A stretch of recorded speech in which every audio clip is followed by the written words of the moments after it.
제가 내년 부동산 전망을 이야기를 하는 게 깜냥이 되나? 깜냥이 되나? 모르겠네요. 내년에도 오른다. 위드시맨이 생각하는 부동산 전망. 내년에도 오른다. 그렇게 말씀드리는 게 맞는 것 같아요. 내년에도 올라갈 수밖에 없는 이유가 여러 가지가 있어요. 제가 생각하는 내년이 상승할 수밖에 없는 이유는 첫째, 공급이 추가적으로 늘어날 수 있는 부분들이 많지 않습니다. 전국적인 평균으로 봤을 때. 아니, 어떤 지역은 많고 어떤 지역은 작은데요. 이렇게 이야기하는 게 지금 의미가 없어요. 왜 의미가 없냐면 예전에는 수요가 줄어든 곳으로 사람들이 몰리고 그래서 거기가 투자가 일어나고 하는 그런 방향으로 진행이 됐습니다.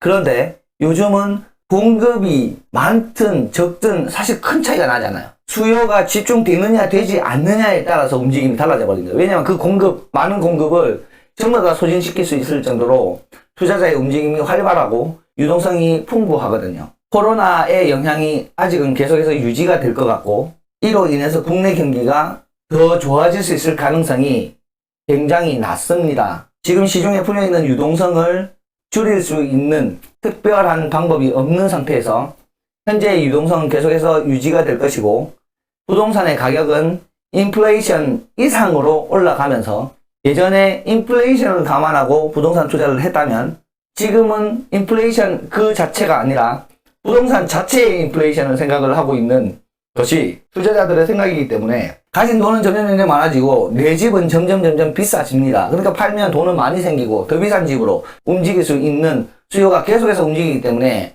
이 사람들이 전국을 순환을 해요, 분명히. 그러면 한번 조망을 받았던 지역이 잠깐 멈추고 그 옆쪽이 올랐다가 또 그 옆쪽이 올랐다, 그 옆쪽이 올랐다 이게 계속 반복되다가 다시 원점으로 돌아와서 제일 처음에 올랐던 지역이 다시 상승하고 이 부분이 계속해서 순환이 일어나는 방향이 일어날 것이다. 그래서 내년에는 수요와 공급을 무너뜨리는, 수요와 공급의 시장 경제를 무너뜨리는 유동성의 장세가 계속해서 일어날 것이다.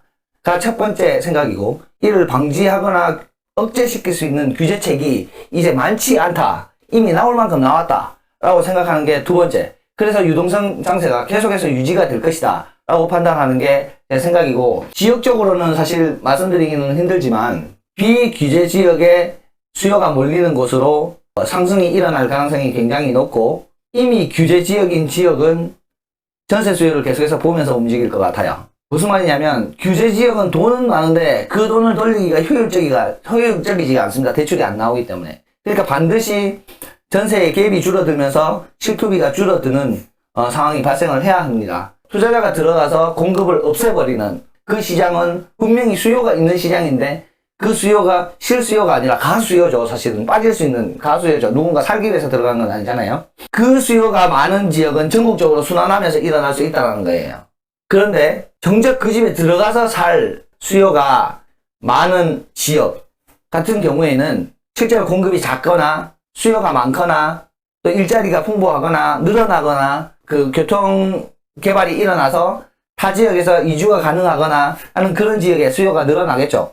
그쪽에 당연히 전세 수요가 늘어날 것이고 그럼 전세 가격은 올라갈 것이고 이에 대해서 실투비는 줄어들 것이고 이로 인해서 투자가 발생을 하고 매가는 올라가고 하는 시장으로 발생하는 게 상승장의 움직임일 거고요. 하락장은 전세가가 끌어올라가면서 수요가 받쳐주는 그런 시장보다도 당장 수요가, 그러니까 매매 수요가 많은 지역, 그래서 투자자가 많이 몰리는 지역으로 더 많이 유동성이 쏠리게 될 것이다 라는 생각입니다. 그래서 지금하고 거의 비슷한 상황일 것 같은데 막 전국이 전체적으로 막 다 오르고 그렇게 하진 않을 것 같아요.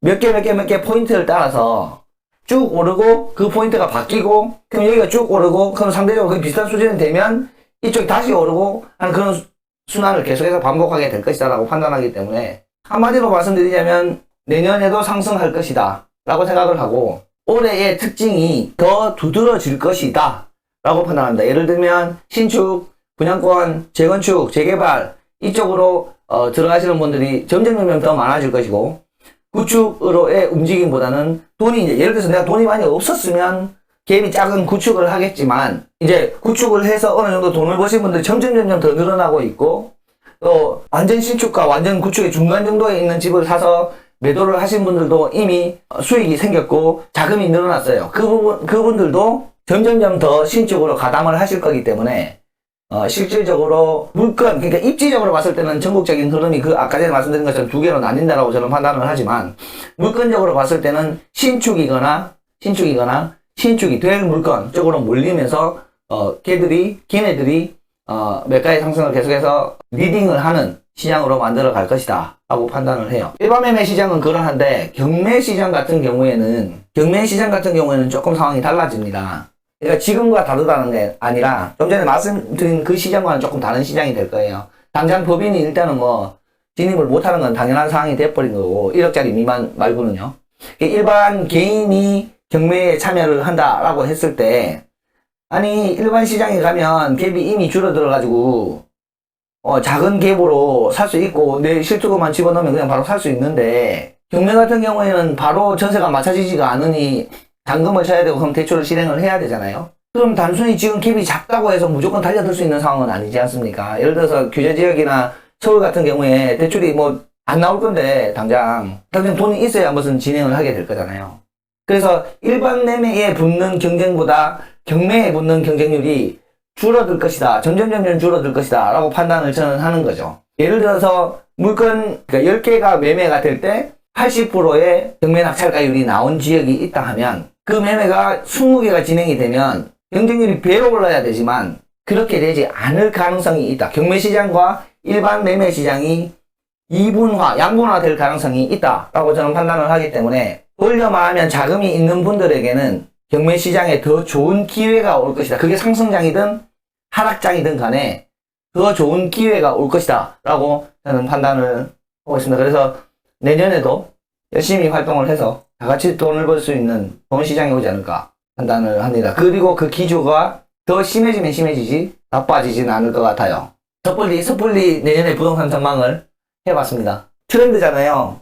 그 멘토들이 나는 이렇게 내년 시장을 전망합니다 하고 유튜브도 찍고 수업도 하고 하는데, 저는 아직 그거를 평가하기에는 섣부른 것 같기는 해요. 근데 굳이 개인적으로 생각하는 부분은 그렇다. 너무 일반적인데 그건 누구나 다 이야기하지. 그렇게 설명하면 그래서 어디가 오르는지 한번 찍어보라고. 지금 전세에 대한 기조가 점점 심해질 거고, 임대인들은 전세를 넣는 부분에 대해서 점차 더 신중하게 될 것이고 가격은 올라갈 수 있게 될 겁니다. 중요한 건 이를 완전히 무마시키는 공급이 터지는 순간에는 이 부분의 거품이 싹 사라질 수도 있다는 거예요. 근데 서울은 따로 그건 없으니까 도돌이표라는 단어가 굉장히 중요하지 않나 싶어요.